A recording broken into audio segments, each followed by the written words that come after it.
እናንተ ውድ የፖለቲከኞች ህልም የሆናችሁ ኢትዮጵያውያን how you guys doing my people I love you all ለምንድን ነው የፖለቲከኛ ህልም ያልከን ካላችሁኝ ይኸውላችሁ ፖለቲከኞች ሁሌ የሚመኙት የሚያልሙት ነገር ዝም የሚል ህዝብ ነው ዝም ሲጨፈለቅም ዝም መብቱ ሲጣስም ዝም በየእንትኑ ታክስ ሲጫንበትም ዝም የሚል ህዝብ በቃ ፖለቲከኞች ያኔ ተኝተው ያድራሉ የሚጠይቅ ህዝብ ለመብቱ መጣስ ለመብቱ መረገጥ ዋትስአፕ ብሎ የሚነሳ ህዝብ አይወዱ ኦኬ አሁንም እንደዛው ነው ኢትዮጵያ ውስጥ ያለው ሁኔታ በጣም ነው የሚያሳዝነው ለታርጋ 56000 ብር ክፈሉ ስትባሉ ዝም በዚህ ከቀጠለ የኢትዮጵያ መንግስት ኔክስት ይር ሚስቶቻችሁ ላይ ያው እሙሟቸው ላይ ቲል ነው የሚገጥመው ታክስ እየከፈልክ ነው እያንዳንዱ የባለጌ ነገር የምታደርገው I mean it when I say this እግዚአብሔር ነው ብላችሁ ቆይ ግን እንዴት ነው ዝም የምትሉት ግን እሺ ሌላው ነገር ይቀር 56000 ብር ለታርጋ ክፈሉ ሲባል እንዴት ሰው ዝም ይላል ትክክል ነው በተለይ የህዝባችን ዝምታ በከፍተኛ ሁኔታ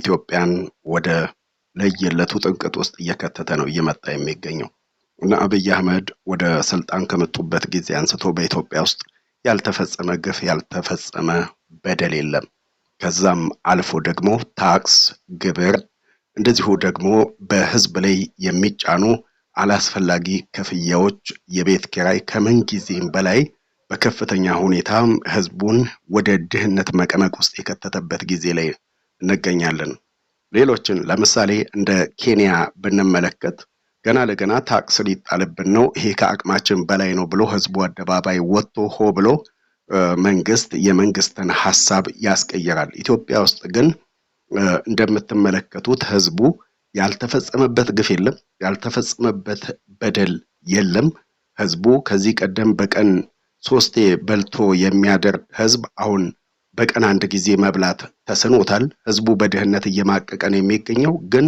ዝም ብሏል ህዝቡ ዝም ብሏል የህዝቡ ዝም ማለት ደግሞ ለመንግስት ተመችቶታል ስለዚህ ህዝቡ ዝም እስካለ በሚል የፈለገውን እየተነሳ የፈለገውን ግብር ይጥላል ህዝቡ ላይ የፈለገውን ክፍያ ከህዝቡ ይቀበላል እንደፈለገ መንግስት እየተበሻቀጠ ያለበት ጊዜ ላይ ነው የምንገኘው ይሄ የሆነበት ምክንያት ህዝቡ አንገቱን ደፍቶ እከኩን ድህነቱን እየተለማመደ በመሆኑ የተነሳ ነው ማለት ነው ህዝብ ነው ማለት አለበት ይሄ ልጅ በዚህ በቪዲዮ ላይ እንደገለጸው የኢትዮጵያ ህዝብ በዚህ ዝምታው የሚቀጥል ከሆነ የሚስቶቻችሁ ጋር እሙሙ ስትጠይቁ መንግስት እዛ ላይም ክፍያ ሊጥልባችሁ ይችላል ነው ያለ የሚገኘው ትክክል ነው የመንግስት አካሄድ ዝም በመባሉ የተነሳ ህዝቡ እከካም እየሆነ ይገኛል ድህነት ተባብሶ ቀጥሏል ከዚህ ቀደም ኢትዮጵያ ውስጥ ሰርቼ ሀብታም መሆን እችላለሁ ብሎ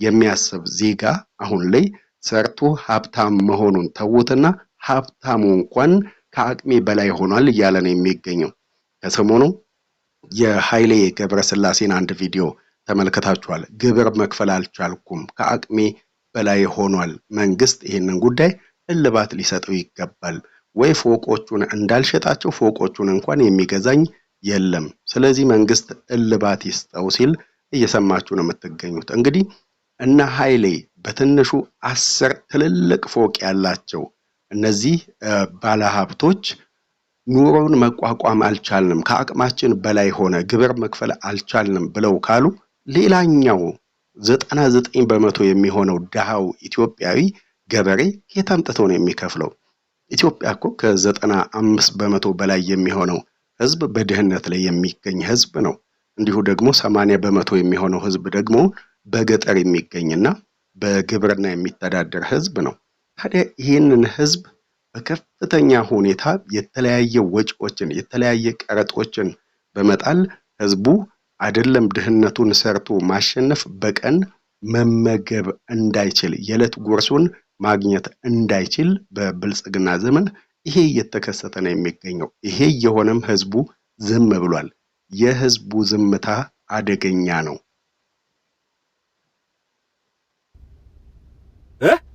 እንዴ በቃ በጣም ለመኖር መታገል እኮ it's not a thing በቃ ኑሮ እንደዚህ ትግል መሆን የለበትም እኮ እንዴት ከላይ እስከ ታች ሁሉም ሰፈር ያደርጋል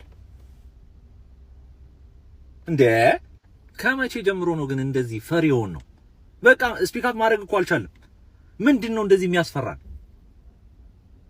በጣም ጥያቄ እየሆነብኝ ነው። ትላንትና አይታችሁ ከሆነ ኳስ ሜክሲኮና ሳውዝ አፍሪካ ሲጫወት ሰው በሙሉ የሜክሲኮ ደጋፊ ሆኗል። አፍሪካ በጣም ነው የምታስቁት። የምሬ ነው የምላችሁ። ለምን እንደምታስቁት ታውቃላችሁ? ሳውዝ አፍሪካን እኮ መብታቸውን የጠየቁት። ኦኬ፣ ስለዚህ ጉዳይም እስከዛሬ ያላወራሁት እኔ ሳውዝ አፍሪካን መብታቸውን የጠየቁት። ይሄ አይነት አንገር ሽፍት ማድረግ ያለበት የራሳችን ጋቨርንመንት ላይ ነው እንጂ የሰው ጋቨርንመንት ላይ አይደለም። ኦኬ፣ ኢትዮጵያውያን ሳውዝ አፍሪካ ሰርተው ሀብታም የሆኑ ኢትዮጵያውያን ይበልጣሉ ኢትዮጵያ ውስጥ ሰርተው ሀብታም ከሆኑ ኢትዮጵያውያን።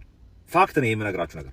አብዛኛው ኢትዮጵያ ውስጥ አዲስ አበባ ይሁን ሆሳና ይሁን አንዳንድ ኦሮሚያ ክልሎች ላይ ምናምን ተደርድረው የምታያቸው ፎቆች ሳውዝ አፍሪካን በባዶ እጃቸው ገብተው ሰርተው እንትን ያሏቸው ፎቆች ናቸው። ይሄ ሰው ይገደላል፣ ሳውዝ አፍሪካ ይገደላል። ሰው ግን የሚገደሉባቸው ብዙ ምክንያቶች አሉ።